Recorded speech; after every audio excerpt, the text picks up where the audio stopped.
जाता है कि अगर तुमने भारतीय जनता पार्टी का साथ नहीं दिया, उनको मतदान नहीं किया, तो याद रखो ये भारत इस्लामिक राष्ट्र हो जाएगा।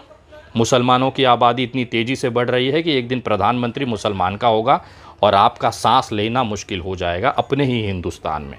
हम हिंदू हैं, हम हिंदुस्तान का, आप यहाँ पर अस्तित्व नहीं बचेगा। ये डर, ये स्वांग जो है, ये भारतीय जनता पार्टी द्वारा दिखाया जाता है। अभी ताज़ा बयान उत्तर प्रदेश में जनसंख्या को लेकर माननीय योगी जी ने, मुख्यमंत्री जी ने दिखाया। समय समय पर भारतीय जनता पार्टी के लोग, नेता ये डर हिंदुओं को दिखाते रहते हैं कि 4 बच्चे पैदा करो, नहीं तो मुसलमान हावी हो जाएगा इस भारत में। पर वाकई में क्या ये मुमकिन है? क्या वाकई में भारत इस्लामिक राष्ट्र बन सकता है? क्या मुसलमानों की जो जनसंख्या है इतनी बढ़ रही है कि हिंदुओं से ज़्यादा हो जाएगी? इसी रिपोर्ट को लेकर एबीपी ने एक समाचार बताया था 6 साल पहले। मैं वो समाचार की क्लिप आपसे शेयर करना चाहता हूँ, उसे देखिए, उसके बाद मैं आपसे पूछता हूँ कुछ सवाल। एक सवाल जो कई नेता उठाते रहते हैं वो ये है कि मुसलमान ज्यादा तेजी से बढ़ रहे हैं, तो एक दिन वो आएगा जब वो भारत में हिंदुओं से ज्यादा हो जाएंगे। ये अपने आप में भ्रामक है, क्योंकि मोटे तौर पर हर 10 साल में देश में लगभग इतने हिंदू बढ़ जाते हैं जितनी मुसलमानों की कुल आबादी। लेकिन फिर भी आइए हिसाब लगाते हैं कि क्या वो दिन आ सकता है जब मुसलमान हिंदुओं के बराबर हो जाएंगे। यकीनन मुसलमानों की जनसंख्या बढ़ने की दर हिंदुओं की जनसंख्या बढ़ने की दर से ज्यादा है। 2001 से 2011 में हिंदुओं की जनसंख्या 16.8% की दर से बढ़ी, तो मुसलमानों की जनसंख्या 24.6% की दर से बढ़ी। अगर ये मान लिया जाए कि दोनों की जनसंख्या अब आगे इसी रफ्तार से लगातार बढ़ती रहेगी, तो जानते हैं मुसलमानों की संख्या हिंदुओं की संख्या के बराबर कब पहुंच सकती है? और दोनों की जनसंख्या बराबर होने के लिए जानते हैं भारत की कुल जनसंख्या कितनी होगी? 13,000 करोड़। जी हाँ, बढ़ते बढ़ते जब भारत की कुल आबादी 13,000 करोड़ हो जाएगी, तब जाकर हिंदू मुसलमान बराबर होंगे। 6,500 करोड़ और 6,500 करोड़। अगर दोनों अपनी आज की रफ्तार से बढ़ते रहे तो, और उसके लिए आपको 2281 के सेंसस का इंतजार करना होगा, यानी 270 साल बाद। यानी इससे बड़ा भ्रम कुछ हो ही नहीं सकता। आजादी के वक्त भी यही भ्रम फैलाया गया था कि जितने मुसलमान हिंदुस्तान में रह गए हैं वो इतनी तेजी से बढ़ेंगे कि देखते ही देखते हिंदुओं से ज्यादा हो जाएंगे।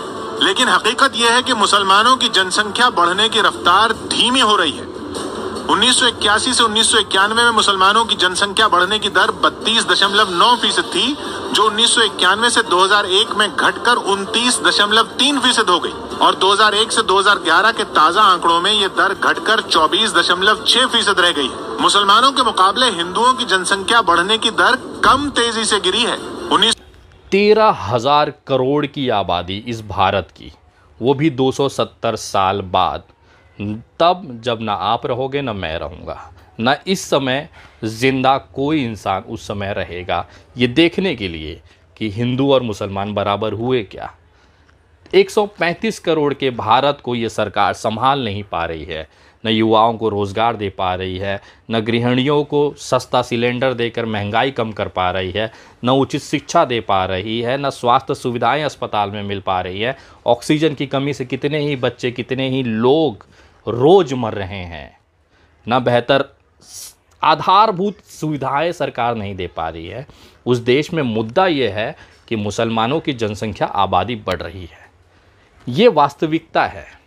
जिस तरह से हमारी माताएं, हमारी दादी हमें डराती थी कि खाना खा लो नहीं तो बाबा उठा ले जाएगा, खा जाएगा आपको, ठीक वही डर जिसका कोई अस्तित्व ही नहीं है, जिसका कोई वास्तविकता से कोई लेना देना नहीं है, वही डर हिंदुओं को डराकर बेवकूफ़ बनाया जा रहा है, और उसके बदले में मतदान लेके सरकार में बैठ के मलाई खा जा रही है। महंगाई से आप मरें कोई दिक्कत नहीं। कितने मुसलमानों को बर्बाद कर लिया इन्होंने। CANRC लाए थे मुसलमानों को बर्बाद करने, जनसंख्या नियंत्रण करेंगे, जो बाहरी मुसलमान है उसको बाहर भगाने के लिए। कितने मुसलमानों को क्या कर लिया इन्होंने। बड़े बड़े संशोधन लाएंगे, कानून लाएंगे, लेकिन क्या कर लेते हैं। अगर कोई सरकार के खिलाफ कोई मुसलमान बोले तो उसे उठा के जेल में डालेंगे। तो क्या बिगाड़ लिया। वो जमानत ले लेता है, 1 साल बाद, 2 साल बाद, 4 साल बाद बाहर आ जाता है। सरकारें अपने मुंह पे गिर जाती है, थू थू करवाती हैं। अपनी बेइज्जती अपने हाथ से करा लेती हैं। कितने ही मुसलमानों को ये सज़ा दे पाई हैं, बताइए, एक नाम बता दीजिए। इनको प्रॉब्लम ये है कि अगर ये मुसलमानों का नाम ना ले तो इनकी राजनीति की र भी ना चले, क्योंकि इस भारतीय जनता पार्टी का पूरा अस्तित्व जो टिका है वो केवल मुसलमानों पे टिका है। ये कोई हिंदूवादी पार्टी नहीं है, केवल मुसलमानों को हितों को संभाल कर, मुसलमानों को जिंदा रखकर, उसको संरक्षण रखकर, डर दिखाकर हिंदुओं पर राज करती है। उसका ताज़ा उदाहरण ये जनसंख्या की वीडियो है। 270 साल लगेंगे, 13,000 करोड़ की आबादी लगेगी। हम 135 करोड़ की आबादी नहीं संभाल पा रहे हैं, 13,000 करोड़ इस भारत में कहाँ रखोगे?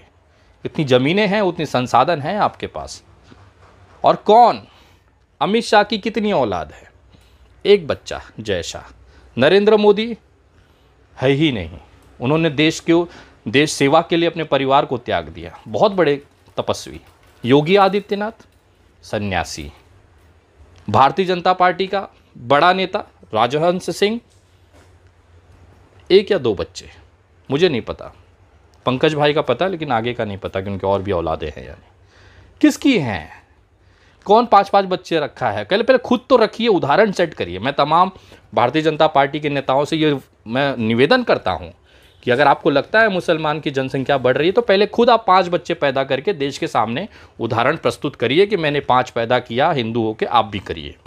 कोई सोचेगा। महंगा इतना शिक्षा हो गया है, कहाँ से पालोगे अपने बच्चों को? और कौन सा मुसलमान पाल रहा है?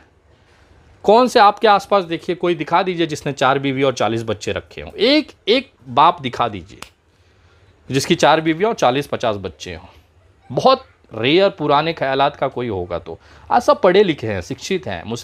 मुस्लिम जो कौम थी अब वो अनपढ़ नहीं रही है, पढ़ी लिखी है। वो समझती है कि एक बच्चा या 2 बच्चे रखने से हमारा क्या हो सकता है।